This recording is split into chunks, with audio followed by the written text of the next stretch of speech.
Olá! No programa deste sábado vamos estar conversando com os 3 senadores do Rio Grande do Sul que vão estar relatando aí os trabalhos que têm sido feitos no Congresso Nacional nesses tempos de pandemia do coronavírus. Senador Paulo Paim, senador Lazier Martins e senador Luiz Carlos Reis. Programa imperdível. Mas antes de acessar nosso programa, de assistir, não esqueça de curtir, comentar, compartilhar. Quem é novo, se inscrever no canal e clicar no sininho para ativar as notificações no YouTube, para nos ajudar aí a crescer nas redes sociais. Muito obrigado, um excelente programa. Vou trazer aqui então para nossa sala neste momento o senador Luiz Carlos Reis. Senador, muito bem-vindo. Tudo bom, Everton? Foi um prazer. Eu já estava com o LAC e com o Celso, agora eles estão entrando, deve estar entrando, já estavam na sala conosco e você não conseguia entrar, mas deu certo, estamos conversando, prazer falar com você e também, logo com o Celso e com o LAC. O prazer é todo nosso. Agora, infelizmente, vocês estavam na sala, como o sinal aqui da minha região caiu e o host de toda a nossa live está aqui no meu computador, derrubou tudo. Então, vocês conversavam, mas os nossos ouvintes não nos escutavam. Nós estamos transmitindo o RS em Pauta pelo aplicativo da RS Rádio, pelo site www.rsradio.com.br e também através do Facebook e do YouTube, Tudo estava conectado. O sinal do YouTube do Facebook, está com um sinalzinho aqui de exclamação para mim. Eu peço que a nossa equipe de produção dê uma conferida se o sinal está entrando lá. Caso não esteja entrando, peço para a Bruna e para a Jéssica que coloquem o sinal do YouTube no Facebook para que a gente possa ter todo mundo nos acompanhando aqui. Tá bem, senador, então eu vou trazer aqui o vice-presidente do Sindifisco RS, também diretor da FENAFisco, o auditor fiscal Celso Malhani, para conversar conosco também. Bem-vindo, Celso, tudo bem? Bom, boa tarde a todos. Eu agora estou meio paramentado já, porque eu recebi um técnico aqui que veio me ajudar num trabalho. Dizer que é uma honra receber o senador Reis, nosso representante na Brasília, que nos recebe permanentemente, que nos empresta o gabinete no Senado Federal. Enfim, nos representando, nos ouvindo e sendo parceiro nas causas possíveis. Senador Reis, uma honra recebê-lo. Igualmente, Celso, um prazer. Senador, nós formamos aqui uma série, a gente vai tentar conversar com os nossos 3 senadores gaúchos, porque o governador do estado, Eduardo Leite, ele comentou numa das lives dele de que teve todo o apoio de todos os nossos senadores, nessa busca de mais recursos aqui para o Rio Grande do Sul. Eu gostaria que o senhor comentasse conosco um pouco como é que foi essa ação dos nossos senadores, principalmente a sua, mas eu sei que o senhor tem trabalhado em alguns momentos em conjunto também com o senador Lazier e o Paim, nessa busca de tentar aumentar os recursos da União para o Rio Grande do Sul neste momento de enfrentamento do coronavírus. Primeiro, Everton e Celso, essas brigas que existem hoje, principalmente da mídia e das redes sociais, com o governo Bolsonaro, as intrigas entre Câmara, Senado, Executivo, Judiciário, é muito complicado. Então, havia vamos dizer assim, um certo estremecimento. E o presidente Davi, presidente do Senado Federal, Davi Alcolumbre, e presidente do Congresso Nacional, iniciou uma costura política nessa questão que levou praticamente 2 a 3 semanas. Tinha um valor que o governo Bolsonaro encaminhou, chamado Plano Mansueto, encaminhou à Câmara, no caso. Aí o valor da Câmara extrapolou os valores que o governo esperava e acabou estremecendo as relações Câmara-Governo Federal. E o Davi conseguiu fazer um ajuste, levou praticamente 3 semanas. E nós, na semana passada, resolvemos, então, e o Davi resolveu ser o relator dessa matéria, porque ele tinha que estar conversando com a Câmara, conversando com o Senado e conversando com o Executivo.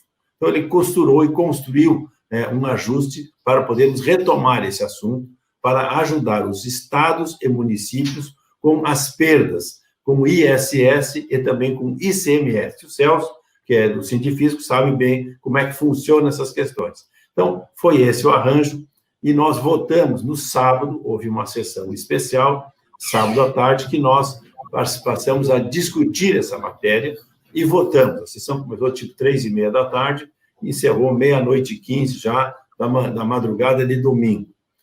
Foi para a Câmara segunda-feira e terça, e lá houve alteração nesse projeto na Câmara dos Deputados. E com essa alteração, volta de novo para o Senado, e nós retificamos e ajustamos o projeto quarta-feira. Ainda na sexta-feira, né, nós fizemos, quinta-feira, o Lazier, o Paim e eu fizemos um contato com os prefeitos de todo o Rio Grande do Sul, as associações de municípios lideradas pela FAMURS, e mais as regiões todas. Fizemos um debate com os prefeitos, ouvindo, né, através do Harold, que é o presidente da Confederação Nacional dos Municípios, e também da nossa FAMURS, o debate. Na sexta-feira, fizemos também um encontro com o presidente Hernani Polo e deputados estaduais, vários deputados participaram, o deputado Lara, que é da Comissão de Finanças e Tributação, e organizaram um grupo de parlamentares, onde entrou o governador do estado nesse debate que nós fizemos, quais as ideias que os deputados estaduais, junto com o governador, estavam necessitando para nós, senadores. E participamos também os 3 senadores. Sábado se votou a matéria, segunda foi na Câmara, terça na Câmara, e retornou para o Senado quarta-feira, e agora nós votamos a matéria, e hoje já temos os valores. São em torno de 119 bilhões de reais que serão destinados a estados e municípios. Os 5.700 municípios brasileiros vão receber, os 27 estados vão receber, né, e desse total, 60 bilhões diretamente são a suspensão da dívida, e outros, praticamente 60 bilhões, que são recursos para a saúde dos estados e dos municípios. Rio Grande do Sul, especificamente, tem 260 milhões de recursos para a saúde do estado e 162 milhões da saúde dos municípios. E mais 1.945 para o estado, 1.945 e 1.317 para os municípios que o Rio Grande do Sul vai receber. Isso totaliza mais em torno de 3 bilhões e 900 mil reais para o estado do Rio Grande do Sul. Além das dívidas, o estado e alguns municípios têm hoje um débito de 5 bilhões e 147 com, vamos dizer assim, a União e bancos. Essas dívidas também são roladas, deixam de pagar esse ano de 2020. Apesar de o estado do Rio Grande do Sul já ter uma liminar, mas a liminar hoje pode estar em vigor e amanhã pode não estar. Então, está tranquilo que até o final do ano, o estado do Rio Grande do Sul e prefeitura, por exemplo, me ligava o pessoal de Canoas, ainda essa semana. Canoas tem essa dívida. Então, algumas prefeituras, mas a dívida maior é do governo do estado do Rio Grande do Sul, que não precisa pagar em 2020. Então, esse é o pacote que nós acertamos na costura realizada pelo senador Davi, com o presidente Rodrigo Maia e com o presidente Bolsonaro, ok? E nesse instante, o que nós estamos fazendo? Trabalhando para que não existam vetos em cima das matérias votadas. Bom, depois é uma realidade que esse valor para o Estado, ele receberia em 3 parcelas, ok? 4 parcelas. Maio, junho, julho e agosto, os valores da cobertura das perdas do ISS e também do ICMS é o que nós teremos essa votação, vamos dizer assim, os pagamentos efetivos para os municípios e para os estados. Tá certo. O governador Eduardo Leite não ficou muito satisfeito com a forma, né, senador, que foi feita essa distribuição, assim, dos recursos, né, pela arrecadação do ICMS, né, foi feito mais em relação à população, né, a quantidade... A questão ali, o que nós estamos vendo, Everton, tinha um valor lá 50-50, 50 para o Estado, 50 para o município. Mas a pressão dos prefeitos, também a pressão legítima, o Harold falava em nome dos municípios, dizia que os números que os governadores apresentavam não eram bem aquele, quanto que perderam os municípios com ISS, quanto que perderam os municípios com ICMS, entendeu? Mas, ok, mas já foi votado, e o mais importante é que vem recurso e vai ajudar. Ficou na proporção de 40 e 60. Tinha também 70-30, 30 para os estados, 70 para os municípios, e ficou 60 para os municípios e 40 para os estados. Então, ficou essa relação que ficou ajustada. Tá certo. Eu vou trazer aqui para a nossa live, que já voltou com a gente aqui, o Luiz Augusto Kenner. Bem-vindo, Lac. Tudo bem? Bom dia, senador. Bom dia, Lac. Prazer. Nós já conversamos antes e agora ao vivo para todos os nossos internautas. Senador, durante essas discussões lá no Congresso, me passou a visão de que a Câmara e o Senado têm plena consciência de que, neste momento, é preciso colocar dinheiro na mão do cidadão, colocar dinheiro na mão das prefeituras e dos municípios, porque a economia depende desses entes e também desses CPFs, que hoje está em voga discutir CPF e o CNPJ, né? Para que a economia possa ser retomada no momento a seguir. É essa visão que o senhor consegue ver de lá também, que o senhor tem? Sim, nós já tínhamos votado, primeiro, ao LAC, ao Celso e ao Everton. O Senado brasileiro foi o primeiro Senado e primeira Câmara no mundo que acabaram inauguraram o sistema de reuniões virtuais, certo? Então, estão acontecendo, há quase 2 meses, acontecendo reuniões virtuais. E a primeira medida que nós aprovamos foi a situação de calamidade do Brasil, para todos os estados do Brasil, para poder implementar medidas. Por exemplo, ontem, num debate que eu já fazia, na outra emissora, já colocava que praticamente 51, 52 milhões de brasileiros já receberam aquele auxílio de R$600. Eu vi em São Borja, sou em São Borja, na semana passada eram filas. A Caixa Federal fez acordo com mais de 50 bancos. E orgulho, quando eu citei na sessão do Senado, nós temos o nosso Sicredi já operando com mais de 50 mil pessoas que já receberam através do Sicredi. Pequena cooperativa, o Cressol, também já ajudou. E também o nosso Banrisul, né, que é o Banco dos Gaúchos. Esses bancos já participaram desse convênio de mais de 50 bancos com a Caixa. E também mais de 500 prefeituras. Então, o presidente Pedro, né, da Caixa Federal, o ministro Onix da Cidadania, organizaram, e hoje isso aí simplificou o processo e praticamente as filas acabaram. E já foram pagos praticamente quase todo mundo relativo àquela primeira parcela, e já vem a segunda parcela e outros que vão receber. Então, isso é recurso que a economia já está injetando na economia de uma certa forma para ir alavancando a recuperação do nosso desenvolvimento. Preservar vidas é a meta número 0. Preservar a economia é a meta número 1. Mas nós temos que ter claro que essas duas ações não estão em conflito, né? Pode ser que num ponto ou outro haja uma discussão, se libera o movimento, se libera o trabalho, se não libera, mas a salvação da economia não está em conflito com a salvação de vidas. É preciso que se tenha bem claro que o maior agente causador da crise econômica não é o afastamento social das pessoas do trabalho ou do shopping, é a indisposição para o consumo.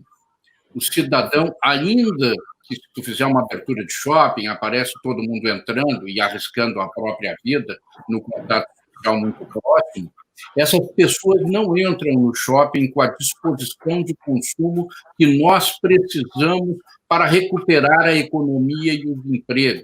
Então, não é tão difícil assim tu reativar uma fábrica, né, ou reativar um comércio.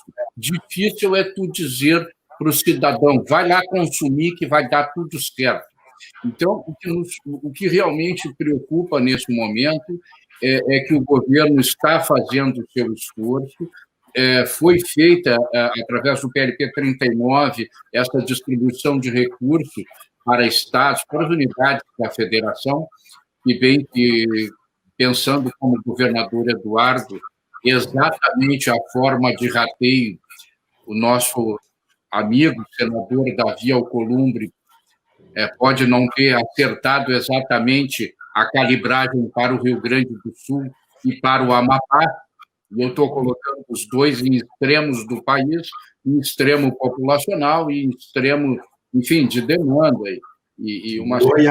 Do Oiapoque ao Chuí. Do Oiapoque ao Chuí, eu convivo bem aqui e convivo bem na terra do senador Alcolumbre, que também é a terra do senador Randolfo Rodrigues, são prodígios, jovens políticos, né, com grande perspectiva para a nossa sociedade. Mas o que eu acho importante ter claro que a calibragem ali na distribuição não foi tudo aquilo de afinada, mas foi coerente a distribuição de recursos para este momento e para este período de 3 meses.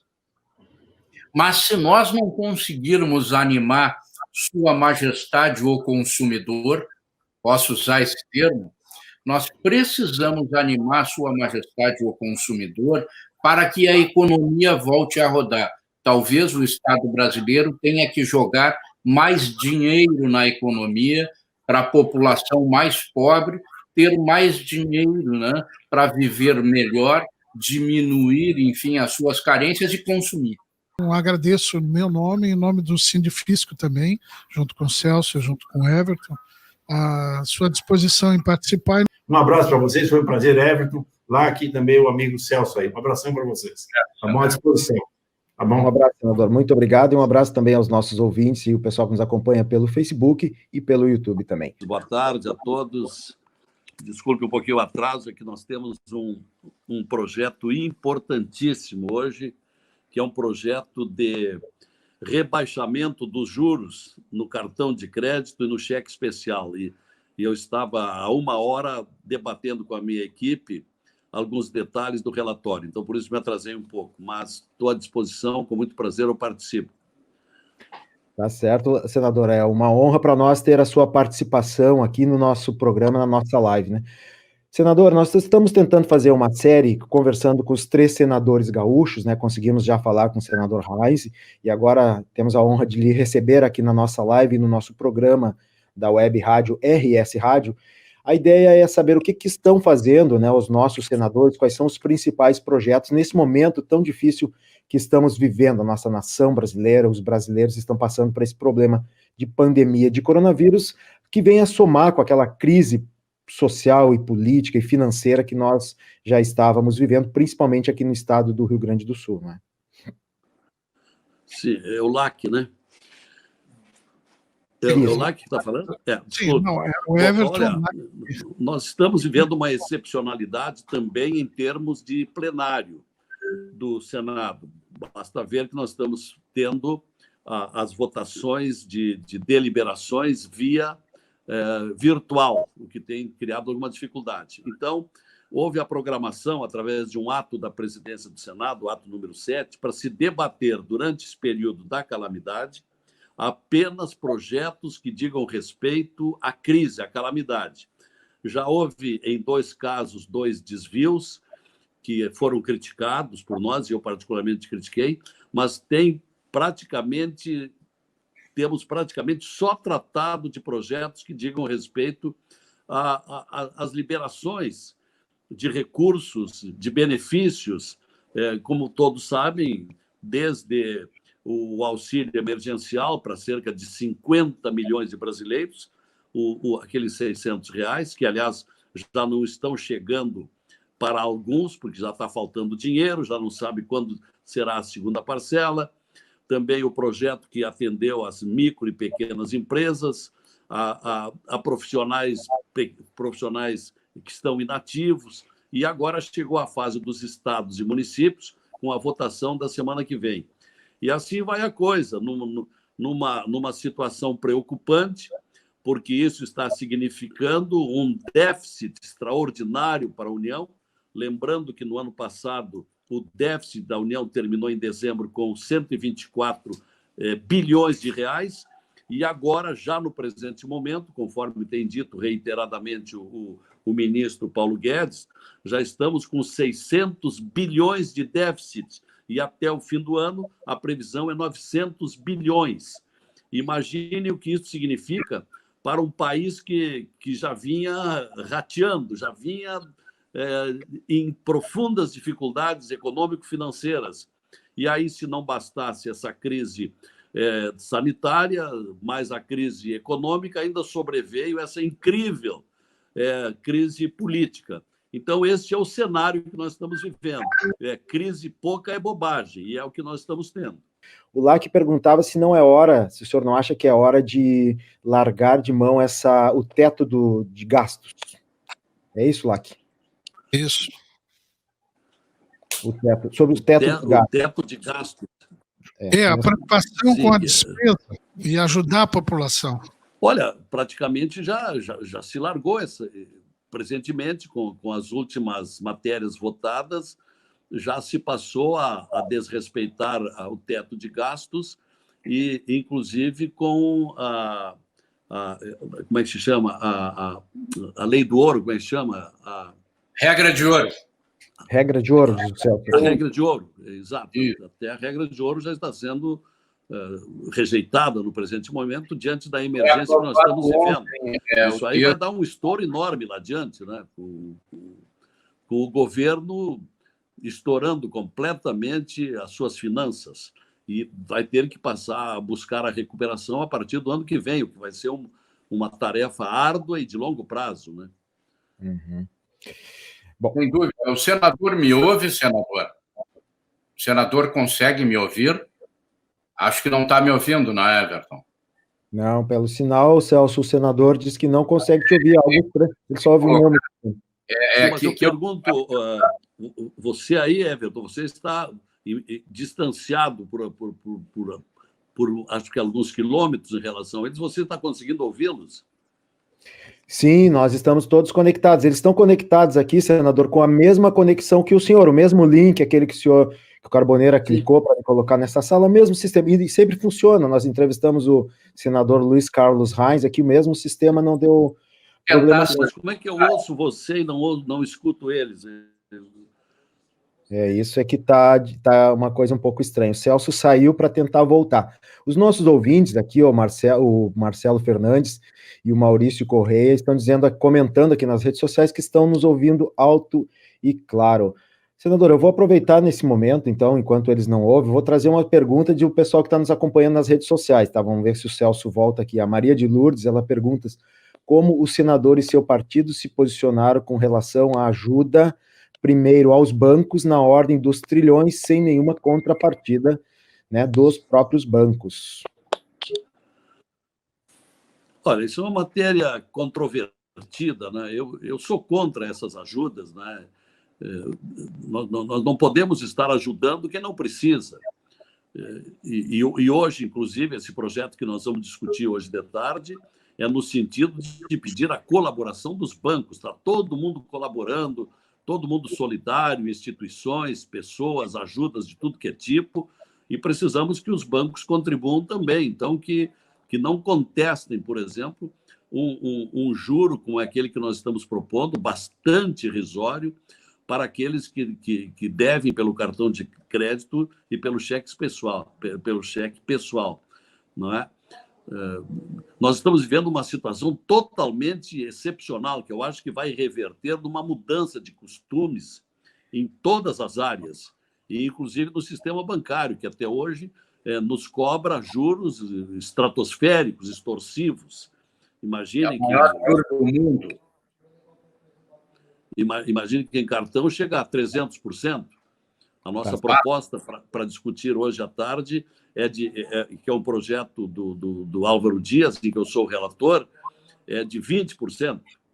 E talvez haja uma pequena flexibilização que nós estamos discutindo neste momento, e eu só interrompi para que participasse dessa entrevista que nós estamos realizando. O que eu queria lhe perguntar, e é louvável a iniciativa do senador Álvaro Dias, com a sua parceria, né, fazendo com que os bancos sejam menos desumanos e menos selvagens ao tomar o recurso da nossa gente, que precisa do banco nesse momento. Eu queria lhe fazer uma pergunta.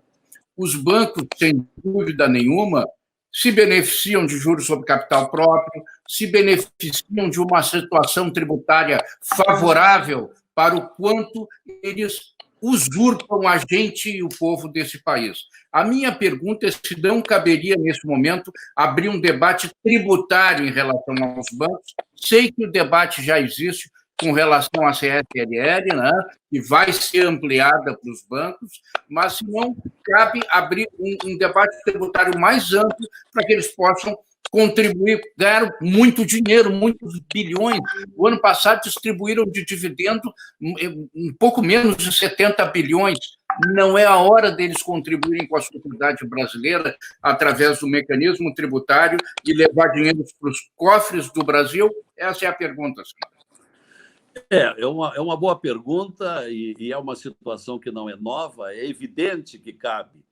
E o problema sempre, prezado Celso, é que eles repassam, de alguma maneira eles encontram um meio de repassar para o correntista, para o aplicador, para o usuário, de um modo geral. É uma velha discussão. Eu acho que com essa discussão que começamos a fazer agora, de rebaixamento de juros em duas carteiras, que é a do cheque especial e a do cartão de crédito, entre as tantas, onde a lucratividade dos bancos continuarão. Eles estão lutando contra esse projeto de hoje. A carga foi intensíssima durante o dia de hoje. Foi uma pressão quase insuportável sobre a minha equipe de trabalho neste caso. E, desde logo, convém acentuar que nós não estamos fazendo uma intromissão na iniciativa privada. Nós não estamos criando uma modalidade que vá ferir a liberdade creditícia que pautou a vida brasileira até hoje. É uma coisa temporária e emergencial, isto é, enquanto durar a calamidade pública. Essa é a nossa proposta. Logo que termina a calamidade, volta tudo ao status quo ante, como se costuma dizer. Mas você tem toda a razão, essa questão de aumentar uma tributação sobre quem ganha tanto, quem lucra tanto, tem toda a procedência. A questão, por enquanto, é o modo de fazer. E desde que isso não tenha, não rechace no retorno sobre os pobres dos contribuintes, né? Senador, só mais uma colocação, vou pedir desculpa aos colegas, que é de grande importância. Os bancos, já um mês antes de se iniciar os afastamentos sociais e tudo, diante da crise se avizinhando, foram atendidos pelo governo com a liberação de recursos para repassamento à micro, pequena e média empresa e à grande empresa, com valores em torno de R$1 trilhão. Isso, na realidade, é dinheiro que vai e volta, porque é para emprestar. Todavia, os bancos estão adotando critérios cautelosos para emprestar esse dinheiro, vamos dizer assim, talvez excessivamente cautelosos, incompatíveis com o momento, e que esteja criando grandes dificuldades para as microempresas conseguirem pegar esse dinheiro para se salvar e gerar emprego. Então, o pedido que eu vou lhe fazer é, se puder haver um debate no Senado para que haja uma regulamentação mais branda para a concessão desse crédito pelo Banco Central, para que esse dinheiro chegue nas pequenas, micros e médias empresas, porque aí está o emprego, aí está a arrancada da nossa economia. Então, se as micro e pequenas empresas tiverem um acesso menos burocrático a esse dinheiro, a nossa economia arranca mais rápido. Isso é um apelo e eu lhe agradeço de logo, de pronta atenção. Essa matéria já está em andamento, meu prezado Celso. Você está acompanhando que nós aprovamos há poucos dias, acho que foi no começo da semana passada, aquele projeto de lei do senador Jorginho Melo, de Santa Catarina, onde alivia consideravelmente os juros dos financiamentos de socorro às pequenas e microempresas. É verdade que é apenas durante a calamidade, mas já é um socorro diante da ameaça de uma quebradeira de micro e pequenas empresas. Mas você tem toda a razão, afinal, a economia brasileira depende preponderantemente, em todo o Brasil, nos dias de hoje, as micro e pequenas. Eles precisam de apoio, precisam de socorros, mas isso são coisas novas que estão evoluindo agora. Eu tenho uma grande queixa desde que cheguei ao Senado, foi uma coisa que me impactou e decepcionou um pouco, é a lentidão com que se discute e vota matérias urgentes que venham revolucionar, mudar os costumes brasileiros.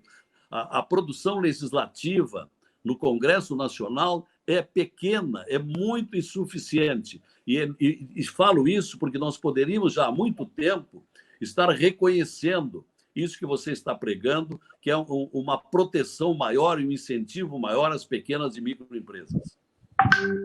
Obrigado, senador. Uma última colocação é assim, tem sido levado, tem sido muito defendido pelo presidente da Câmara, pelo presidente Rodrigo Maia, a oneração relevante do servidor público para dar a sua parcela para a crise. Acho importante haver uma reflexão, e o presidente Rodrigo Maia nunca fala nisso, se não é um momento de chamar os bancos a contribuir com a crise, os grandes empresários dos grandes lucros a contribuir com a crise, e os 206 bilionários pessoas físicas que o Brasil tem, né? E os outros 1.500 multimilionários não bilionários que o Brasil tem. Não seria hora de chamar esses segmentos para contribuir com a crise e até depois pensar em chamar um servidor público? Você tá muito inspirado, Celso. Você está em plena sintonia com as grandes causas do Brasil e da emergência que nós estamos vivendo. É evidente, e você focaliza repetidamente essa participação necessária dos bancos. Agora, você sabe dos lobbies, das influências, do poder que tem os bancos também, eu digo isso com certo constrangimento, que exercem sobre o Congresso Nacional. Mas hoje nós já temos uma renovação bastante boa, principalmente no Senado Federal, e que podemos atuar nesse sentido. Eu fiquei impressionado, hoje, num projeto relativamente simples, embora vá se prestar um grande debate hoje à tarde, com a quantidade de emendas, isto é, um projeto do senador Álvaro para reduzir os juros sobre duas situações, que é o cartão e o cheque especial, e veio aí uma tempestade, uma avalanche de emendas, sinal de que os senadores estão preocupados com esta situação dos bancos e principalmente dos juros, que é algo absurdo, que vem massacrando a população. São os juros mais altos do mundo. E nós estamos discutindo isso há muito tempo e não se mexe. E você está focando isso. Acho que nós estamos iniciando uma caminhada a partir de agora. E tenho a impressão de que, após o retorno, a retomada normal das atividades, esses temas passarão a ocupar bons espaços do Congresso Nacional, que, afinal de contas, é onde as coisas acontecem para futuras mudanças nesse Brasil de tantas crises e, sobretudo, de tão brutais desigualdades sociais. Cumprimento também por esse programa ao Everton, ao prezado Celso, que tenho recebido com muita satisfação no gabinete lá em Brasília, estará sempre à disposição dele, e à disposição de vocês aqui para esse diálogo. Você sabe que eu, sendo um profissional de comunicação por tantas décadas, sempre tenho muita satisfação de participar desses programas. Obrigado. Obrigado. Muito obrigado. Nós agradecemos. Um abraço para o Carboneira aí também. Muito obrigado, senador, pela mediação com o senhor aí. Um abraço no Carboneira, nosso antigo parceiro, né? Olá, estamos iniciando o programa RS em Pauta desta sexta-feira, hoje, dia 5 de junho de 2020. Então, já vamos trazer o senador Paim, o pessoal já está comentando aqui. Muito obrigado pela audiência de vocês, a audiência está crescendo aqui no nosso programa, e o senador Paim já está chegando aqui para conversar conosco. Bem-vindo, senador Paim, tudo bem? Tudo bem, boa tarde a todos. Boa tarde, Everton, boa tarde, Luiz Augusto.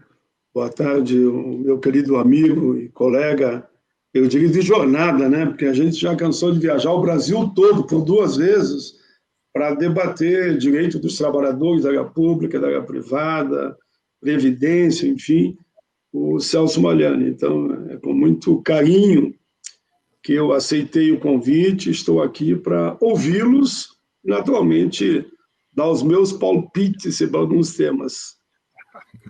Muito importante, senador. Senador, nós estamos concluindo aqui uma série que é Senadores, RS e a Pandemia, né? Nós já falamos aqui com o senador Heinz e falamos também com o senador Lazier, e agora conseguimos fechar com o senhor esta série, o que nos honra muito. Eu gostaria, então, já encaminhando a palavra para uma primeira passagem sua aqui, uma visão geral de como está o enfrentamento, né, da crise pelo governo brasileiro e principalmente a relação aqui, pode ser no segundo momento, a relação com o estado do Rio Grande do Sul. Olha, primeiro dizer que nós estamos vivendo uma crise na área da saúde, na economia, no social e na política, que preocupa muito. Os outros países, eu diria, no planeta, né, eles têm problemas, principalmente devido à pandemia. Agora, há uma centralidade com o governo central, ou seja, o presidente da República, em relação de como tratar esse tema. No Brasil há um desencontro total. O governo, figura do presidente, diz que vão todos para a rua, não precisa trabalhar, não, né? Tem que trabalhar, não pode ficar em casa. E a orientação de todos os especialistas no mundo, não é só no Brasil, recomendam ficar em casa, claro, dentro do possível, né? Dentro do possível, porque há aqueles setores estratégicos, por exemplo, que eles têm que se deslocar, como é o caso dos próprios servidores públicos, né? Servidores públicos que atuam na linha de frente, como pegar o pessoal da segurança, como pegar o pessoal dos hospitais todos, né? Aí vai servidor, vai médico, vai técnico, vai médico, enfim, todos aqueles que estão lá para defender as nossas vidas, nosso povo e a nossa gente. E o Brasil, lamentavelmente, ultrapassou, inclusive, a Itália e a Espanha, em matéria de servidores que morreram na linha de combate, dentro, principalmente no hospital de campanha, em campo, enfim, da segurança, e muita gente também da área da segurança e até da limpeza, porque tem muitos servidores que atuam na área da limpeza, e são servidores municipais como os GARI, por exemplo, ou mesmo os terceirizados, que acabam servindo a nós outros, todos dentro dos espaços do serviço público. Ao fazer essa primeira fala, eu digo, olha, eu rezo às vezes, eu rezo sempre, né? Mas eu rezo em saber que eles não aprovaram o que eles queriam, que era, inclusive, privatizar o SUS. Calculem se tivessem privatizado o SUS, porque eles dizem, vamos privatizar tudo, tudo. Eu vi falas do próprio ministro da Economia, né? Felizmente, o SUS está aí salvando milhões e milhões de pessoas e com servidores na linha de ponta. E dentro do SUS, são principalmente os servidores que são, eu diria, sem medo de errar, 90%. Felizmente, não passaram a capitalização na reforma da Previdência. Calculem, foi uma destruição, mas isso não passou, pelo menos. Se tivesse passado a capitalização, o nosso povo estaria hoje dependendo de uma poupançazinha. Se fez poupança, tem saldo lá para retirar, senão não tem nada. Felizmente, apesar do prejuízo que trouxeram, a capitalização não passou. Mas a gravidade da situação em tempos de pandemia é tão grande que, vejam, nós devemos ir para o 4º ministro da Saúde nesse período. Teve o Mandetta, o Nelson, tem um provisório agora, que é provisório, vai ter um 4º. Enquanto que o comando central deveria estar organizado, e eu sempre digo isso há meses, com, inclusive, comitês municipais, comitê regional, estadual e um comando nacional, orientando o nosso povo como fazer o combate ao inimigo invisível que está aí, matando, eu vi um dado hoje, uma pessoa por minuto. Uma por minuto. Já estamos ultrapassando a barreira dos 1.500. Hoje vai ultrapassar a barreira dos 1.500 por dia. É gravíssima a situação, muito grave. Eu não consigo ver nenhuma reunião, e não é que eu quero ressuscitar aquela reunião fatídica, um filme de terror, que foi lá que a reunião de ministros com o presidente, onde o que ouvimos ali foi só absurdos, coisas que o mundo ficou chocado. Eu não vou entrar em detalhe, mas eu disse na tribuna e repito aqui, esse vídeo circulou o planeta. Todo mundo viu aquele vídeo. E o que eles devem dizer lá no exterior? Esse é o time que comanda o Brasil. Não vou repetir tudo aquilo que eles disseram ali, mas só não vi falar em pandemia. Naquela reunião não teve uma frase sobre a pandemia. Uma, que é o mais grave. Não vi falar sobre o desemprego. Não vi falar sobre as 650 micros e pequenas empresas que, conforme o Sebrae, faliram. Não vi falar da miséria. Não vi falar da dificuldade das pessoas. Eu diria, se olhar em algumas cidades, com certeza, filas quilométricas para receber R$600 no desespero da nossa gente. E eles lá dizem que não conheciam os 25 milhões ou 30 milhões de invisíveis. Todos nós conhecíamos, né? Lamento muito a burocracia para liberar esse dinheiro, de R$600 a R$1.200. Eu propus, habilitem as prefeituras, que tem um aparato, está ali no município, habilitem. Claro que passará por uma fiscalização ali na frente, mas a partir daí encaminhariam. Sabe o que responderam? Ah, não, as prefeituras poderão usar politicamente. E eu, com isso, que use politicamente, eu quero salvar vidas. É nessa situação que estamos vivendo no momento, mas posso dizer que o Congresso está trabalhando muito. Até participei de uma outra live agora pela manhã, e houve um momento que disse, só podemos criticar o Congresso, podemos criticar o Supremo, nós temos que sempre defender a democracia. Com a democracia tudo, sem a democracia é o nada. Eu tinha 14 anos quando acabaram com a democracia no Brasil, e eu já era um líder estudantil, eu vivia aqueles momentos. Só eu sei. Como contei, conto aqui um segundo, que eu tive que ir para o aeroporto para falar no exterior que estava acontecendo no Brasil. Claro, fui preso ali no aeroporto, o dossiê que eu levava ficou, mas eu viajei. O dossiê estava na cabeça porque eu estava vivendo aquela realidade. Eu falo tudo isso para ver que essa instabilidade também nos preocupa muito. Ninguém quer qualquer retrocesso de algo que foi construído com tanta força, com tanta coragem, com tanta fibra. Tanta gente perdeu a vida, foi torturado, mas conseguimos assegurar a liberdade. E por isso que é fundamental que todos entendam, ninguém inventou no mundo, em todos os tempos, um sistema melhor que a democracia. Se tiver um, me diga. Não existe. Então, com a democracia, tudo, sem ela, nada. O Congresso, eu quero enfatizar essa primeira introdução, está trabalhando muito, pessoal. Quase todos os projetos aprovados no Senado foram praticamente por unanimidade. O projeto principal, no destaque, cada um defende o seu ponto de vista e um ou outro a gente perde e ganha. Mas o Congresso está fazendo a sua parte. Quando falta um comando central, o Congresso teve que assumir. E por isso, nós aprovamos mais de 30 projetos, todos eles importantes. E, com certeza, vamos aprovar outros 30, 40, que essa pandemia, infelizmente, vai entrar por agosto dentro. Senador, queria lhe fazer uma pergunta sobre esses movimentos sociais que retornaram às ruas, movimentos democráticos, já há umas 2, 3 semanas, né?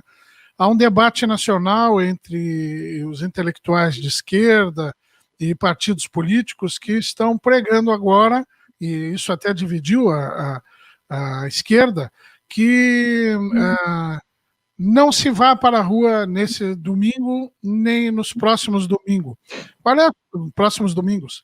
Qual é a sua posição a esse respeito? O senhor acha que, apesar do coronavírus, as pessoas devem ir lutar pela democracia ou devem aguardar melhores momentos? Olha, eu estou sobre o impacto ainda daquele crime cometido, digo, contra aquele jovem negro nos Estados Unidos, que tinha 40 e poucos anos, né? Então, para mim, é jovem, 40 e poucos anos.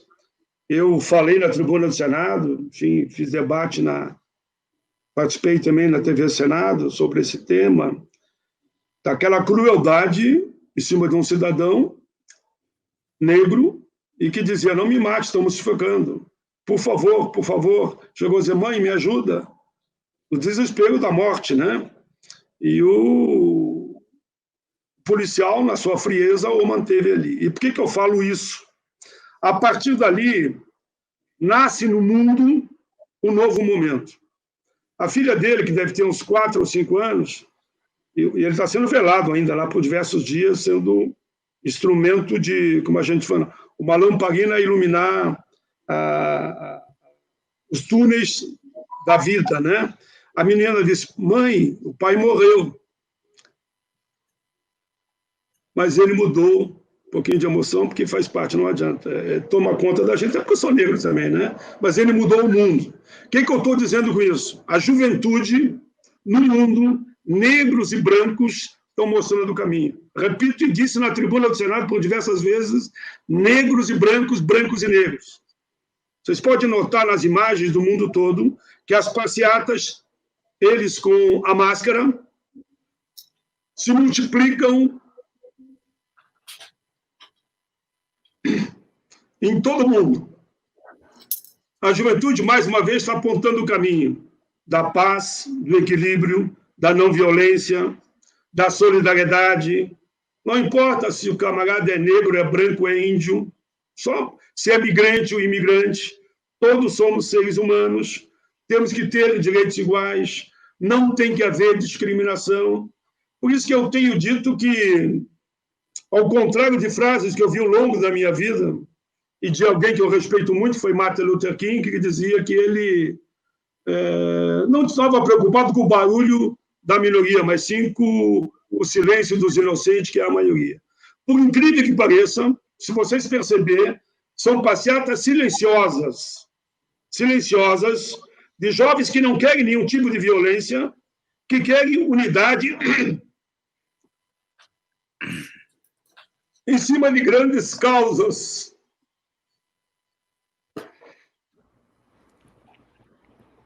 A sua emoção é a nossa emoção também, senador.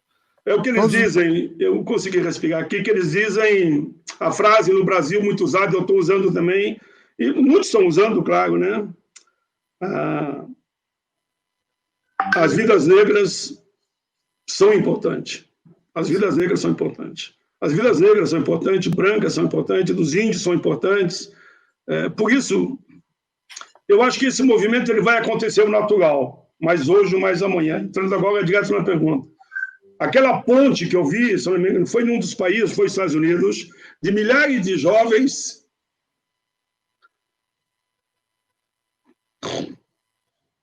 deitados, pedindo a paz, e em frente às forças que estavam lá acompanhando o movimento, de braços levantados, pedindo paz. Eu acho que é isso que nós caminhamos, e por isso que eu estou totalmente favorável. Me perguntaram o que tu acha do movimento Basta, assinei. O que tu acha do movimento Estamos Juntos? Já assinei. O que tu acha? Somos mais de 70%? Já assinei. O momento é de unidade, eu olho para a Direta Já. No tempo da Direta Já, eu falava nos comícios ali em Porto Alegre em nome do movimento sindical. Foi um movimento lindo que recuperou a democracia. Então, nesse momento em que é tão atacada a democracia, tão atacados os direitos humanos, tão atacado o meio ambiente, tão atacadas as mulheres. Infelizmente, o feminicídio aumentou de forma assustadora. Aumentou em tempos de pandemia, aumentou mais de 60%. Então, nesses tempos, nós temos que buscar uma unidade ou divergências pontuais que venham depois. Eu quero salvar a vida das pessoas e salvar a democracia. Ontem nós falávamos aqui, né, lá que com a presença da Abigail, nós falávamos sobre os feminicídios, que falamos ontem também com a delegada Tatiana, aqui da primeira delegacia, e nós nos colocamos, senador, eu e o Lac, nós ali não éramos as mulheres, né, nós éramos o outro lado, e aqui, Lac, nós também não somos os negros de pele, senador, mas eu acredito que, assim como o Lac, nós temos toda a nossa energia e todo o nosso sentimento para essa igualdade na nossa sociedade, e não podemos aceitar exatamente que continue o racismo, o feminicismo ou qualquer tipo de preconceito, porque na questão ambiental, algumas pessoas também não se deram conta que todos nós somos o mesmo, todos respiramos o mesmo ar, todos quando morremos vamos para a terra, vamos alimentar alguma árvore que vai virar semente, que vai voltar e alimentar um corpo e vai tornar gente, e é um ciclo constante, aproveitando a questão ambiental. Somos os mesmos. Não é isso, Lac? Vamos encerrando aí, Lac, alguma questão que tu gostaria de comentar? Um programa muito emotivo hoje. Vamos lá. Também funciono como cidadão do mundo, porque o momento que vivemos nos Estados Unidos e que vivemos aqui, não é, Celso? Não é, senador? É o mesmo momento. São as pessoas lutando pelos direitos, pelo direito de viver em paz e pelo direito de defender o seu irmão, seja ele de que classe social, de que cor, de que idade e de que partido seja. Todos nós temos que andar juntos. Senador, parabéns pela sua luta, parabéns também pela FENAFISCO, pelas propostas de tentando mexer na carga tributária brasileira que destine o peso que ela tem que ter sobre quem tem realmente renda, sobre os ricos brasileiros. E vamos em frente, senador. O Congresso está mostrando a sua importância para o país. Não fosse o Congresso nesse momento, eu não sei o que aconteceria. As pessoas estariam muito piores do que estão. Muito bem. Eu só queria passar, senador, para o Celso Mariani, fazer as últimas palavrinhas de agradecimento também, e já lhe agradecemos e passamos para as suas palavras finais aqui. Celso, por favor. Eu vou fazer minhas as palavras do senador, de dizer que, acima das divergências, né, acima de todas as divergências, né, todas as vidas são importantes.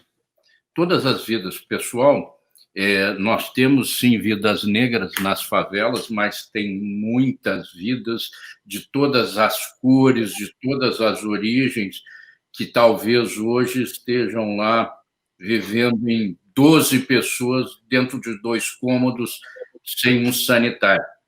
Então, eu coloco aqui muito claramente que hoje o Brasil está vivendo muito de se tu não é isso, tu é aquilo, se tu é aquilo, tu não é isso. Isso não nos leva a nada. Acima das divergências, nós temos que valorizar todas as vidas, e nesse momento que nos foi possível descobrir e enxergar os milhões de vidas que estão precisando de uma mão estendida, façamos isso. Eu queria agradecer muito ao Paim por, enfim, nos trouxe bastante luz nesse momento. Obrigado, senador. Eu agradeço, Celso. Sim, seu comentário final. Então, eu queria só agradecer ao Celso, ao LAC e a você por esse momento de reflexão, onde muita gente no mundo está rezando. Eu vi, inclusive, uma oração que o Papa fez nesse sentido, mas não é para ser o Papa. Para mim não importa a religião, né? Que todo sentimento de solidariedade, seja evangélico, católico, espírita, seja ateu, mas a energia do universo nesse dia do meio ambiente, vamos canalizá-la para nós.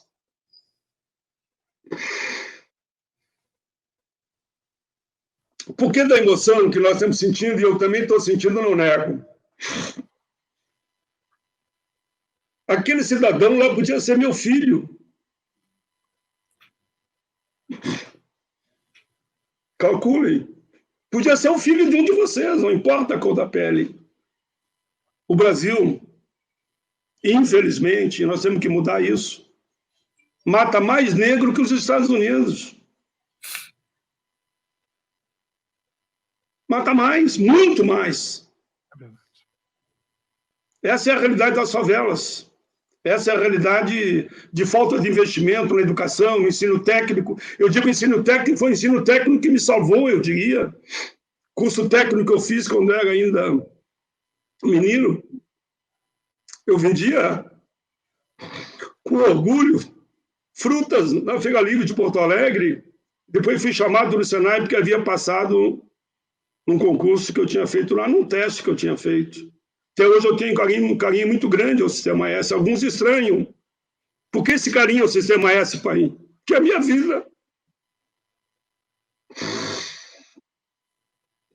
Escola Senai Nilo Peçanha, Caxias do Sul, casualmente, é o nome, casualmente, não tem nada a ver. O único presidente negro que esse país teve, e eu não estou julgando ele aqui, não estou falando nenhum comentário. O professor Joel, que já morreu, me dava educação física e me incentivava a correr e vencer. Vai ter rústica, pai, vai. Enfim, Deus ilumina todos nós. Um abraço a vocês. Um abraço, senador. Um abraço à distância. Então é isso. Muito obrigado pela audiência de vocês. Tenho certeza que foi um excelente programa. Nós vamos estar no próximo sábado com mais entrevistas muito importantes para o nosso dia a dia. Agradeço mais uma vez pela sua curtida, pelo seu comentário, seu compartilhamento. E não se esqueça, né, de sempre se inscrever no nosso canal, não só da TV Científico RS, como da TV Urbana, mas também da RS Rádio, nossa parceira que tem ajudado aí nesses programas de todo sábado. Muito obrigado e até a próxima.